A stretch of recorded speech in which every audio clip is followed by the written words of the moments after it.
Jadi sebenarnya adalah 3.500.000, berarti dia kurang membebankan.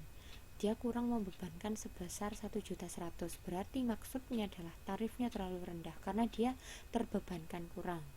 Jadi otomatis dia tarifnya terlalu rendah, dia mematok tarif terlalu murah gitu. Jadi di situ jurnalnya harus dikembalikan lagi ke kos produk terjual terhadap overhead pabrik terbebankan kurang. Itu yang tentang materi kedua, maksudnya kegiatan belajar kedua.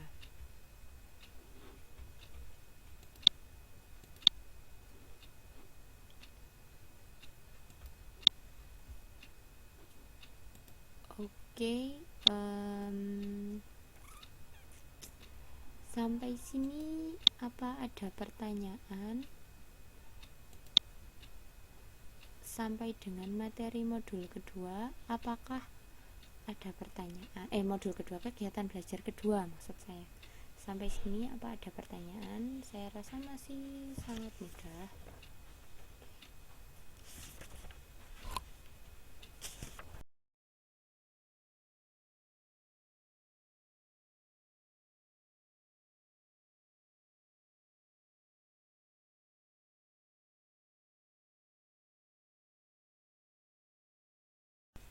Kayaknya ini pintar-pintar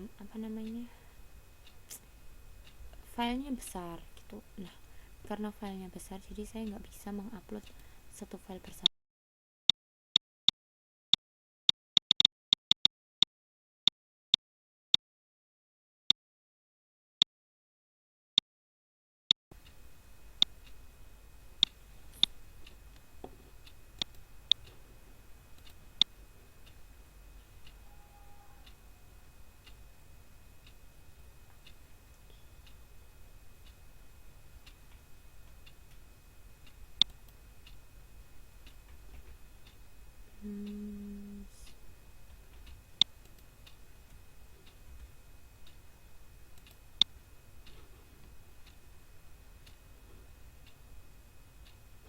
Sebentar ya, tunggu.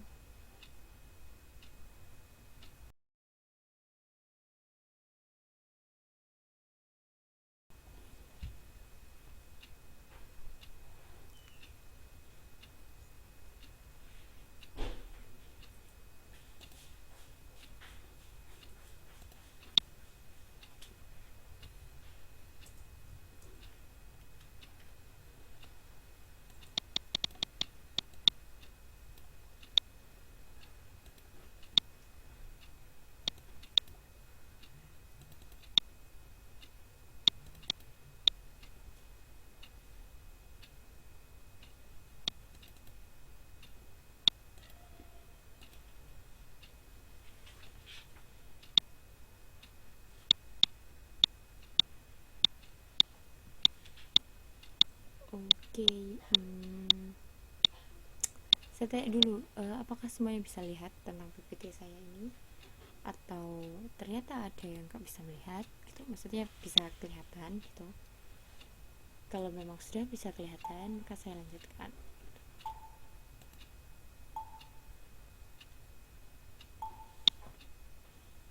Oke, bisa ya. Udah, saya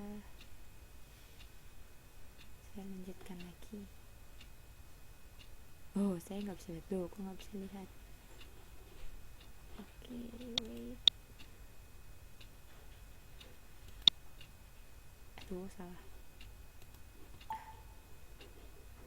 Sekarang hilang. Oh iya ya, sebentar. Saya kembalikan. Wait, ini nih. Kita tunggu.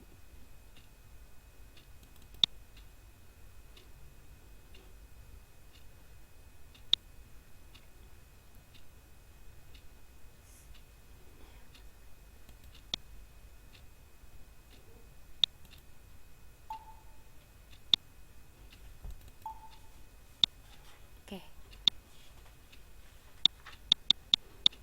saya mulai aja ya. Yang kegiatan belajar ketiga ini membahas tentang bagaimana menyikapi produk rusak, cacat, bahan sisa, dan bahan sisa buangan. Yang pertama kita akan membahas tentang produk rusak terlebih dahulu. Produk rusak adalah produk yang tidak memenuhi standar produksi dan dijual sesuai nilai sisanya atau dibuang. Jadi ada dua kemungkinan. Misalkan karena produknya ini nggak sesuai standar, kemudian dia tetap, kalau memang dia masih bisa dijual tapi harganya sesuai dengan, ya karena rusak makanya nilainya atau harganya tidak seperti produk yang jadi, itu bisa dijual produk rusak ini. Atau mungkin kalau memang kerusakannya terlalu total maka dia harus dibuang. Jadi produk rusak ini masih kita bisa menganggapnya masih bisa dijual gitu, tapi mungkin harganya nggak seperti full harga dari harga produk umum kayak gitu. Atau mungkin kalau memang udah fatal banget maka dia harus dibuang gitu. Nah, sekalipun perusahaan berusaha menerapkan zero tolerance, namun hal tersebut mustahil untuk dapat dicapai. Jadi sekalipun perusahaan itu sudah berusaha untuk nggak ada yang namanya cacat, maka tapi yang namanya produk rusak itu tetap pasti ada gitu. Cuman biasanya perusahaan cuma berhasil untuk meminimalisir agar sekecil mungkin lah nilainya gitu. Sehingga terdapat batas toleransi jumlah produk rusak yang disebut sebagai produk rusak normal. Jadi biasanya misalkan dalam 1000 produksi itu biasanya ada 10 yang rusak. Nah, ketika kerusakannya itu di bawah 10, itu dianggap masih normal. Itu yang disebut sebagai produk rusak normal. Jadi di batas 10 itu dia masih oke. Tapi kalau udah lebih dari 10 maka harus dievaluasi. Mungkin ada yang salah gitu. Jadi itulah yang maksud dari kalimat di bawah itu. Jadi dia akan berusaha, setiap perusahaan akan memberikan batasan atau kalau misalkan rusaknya segini oke lah kayak gitu. Jadi masih ada batas-batas kayak gitu.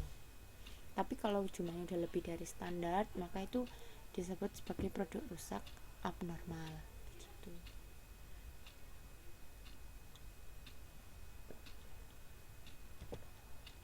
Nah, kita bahas tentang produk rusak normal dulu. Produk rusak normal itu ada yang dialokasikan pada seluruh pekerjaan atau order, ada juga yang dialokasi pada pekerjaan atau order tertentu.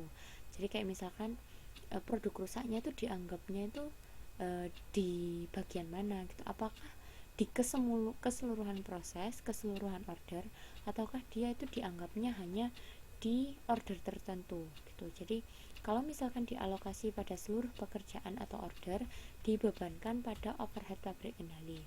Tetapi kalau dialokasikan pada pekerjaan atau order tertentu, kos produk rusak tetap tersimpan dalam akun produk dalam proses. Jadi tolong dibedakan ya, ada yang dianggapnya sebagai memang ini yang rusak itu di level keseluruhan, tapi ada juga rusaknya itu di bagian ini aja kok. Nah, jadi bisa dialokasikan ke seluruh pekerjaan atau order, bisa juga pada pekerjaan atau order tertentu. Dan cara menuliskan jurnalnya itu tentu akan berbeda. Kalau dialokasi pada seluruh pekerjaan atau order, dibebankan pada overhead pabrik kendali. Tapi kalau dialokasi pada pekerjaan atau order tertentu, itu masuknya ke kos produk rusak. Kos produk rusak tetap tersimpan dalam akun produk dalam proses. Di situ ada saya kasih contoh fotonya. Kalau yang sebelah kiri produk rusak berdasarkan nilai sisa 200.000. Nah, padahal produk dalam proses A itu adalah 600.000, maka di situ terdapat istilahnya dia loss sales atau kerugian sebesar 400.000. Nah, kerusakan itu dimasukkan ke overhead pabrik kendali. Tuh. Dan kalau misalkan produk rusak ini masih bisa dijual dan dijual dengan nilai sisanya 200.000, maka dijualnya itu adalah kas terhadap produk rusak dengan harga 200.000.